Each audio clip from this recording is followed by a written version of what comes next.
All right, what's up everybody? This is Danny Mathematics again with another example to explore.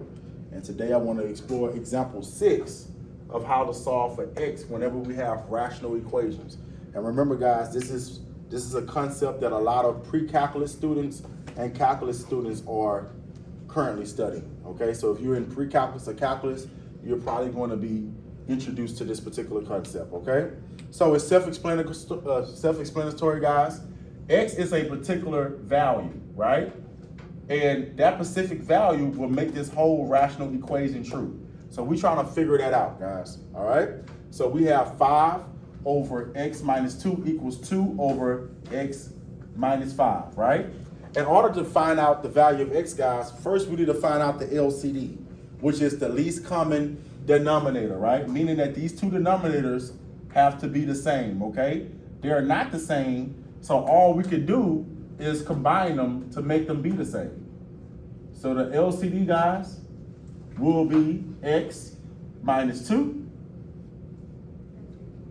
times x minus 5, okay?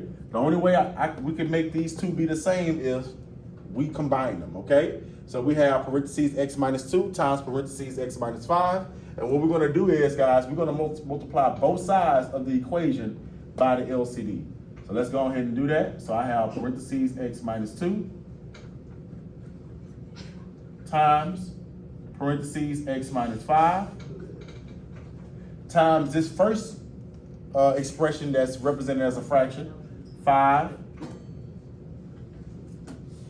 over x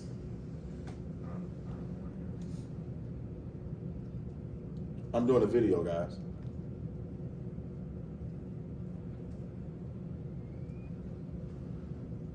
X minus 2, okay, equal the same thing on this other side, guys. We got to multiply this expression by the LCD. So we're going to have parentheses x minus 2 times parentheses x minus 5 times this expression, which is 2 over x minus 5. X minus 5, okay? Now, since we have completed this step, guys, all we need to do now is simplify.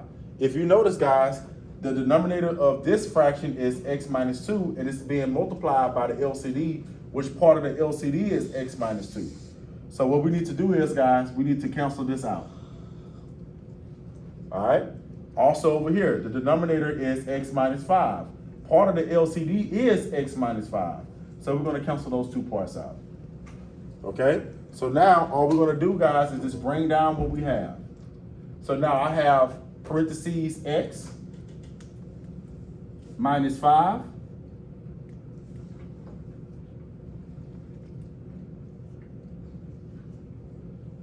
times 5. So I'm going to put this 5 on the outside of the parentheses, which will let me know that we're going to soon distribute, okay?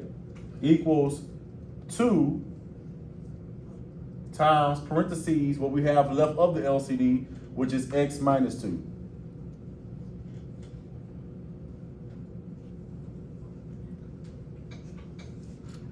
Okay?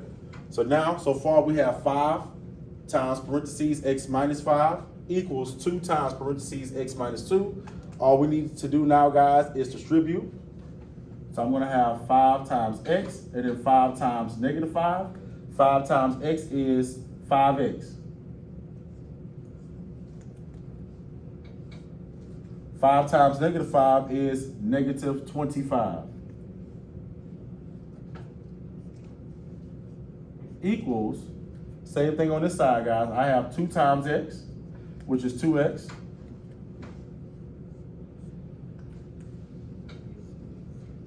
And then 2 times negative 2, which is negative 4.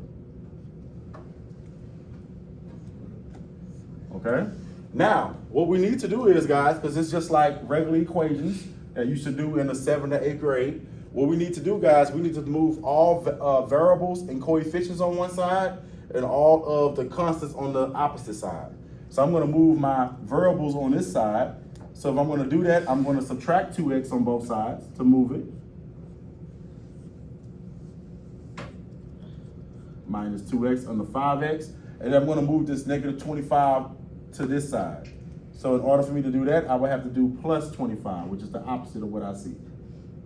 Plus 25, plus 25.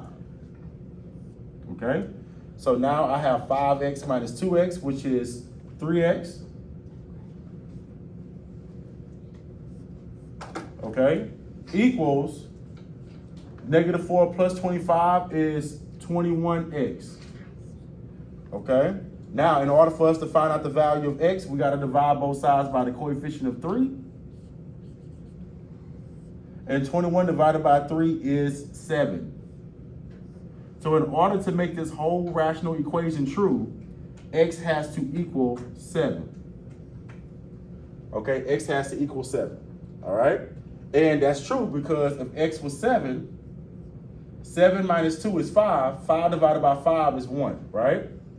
Cool. If x was 7 here, 7 minus 5 is 2, and 2 divided by 2 is 1, and 1 equals 1. So let's just let you know that we are done, and we found the correct value of x, which is 7. Thank y'all for tuning in. I will upload more videos later this week.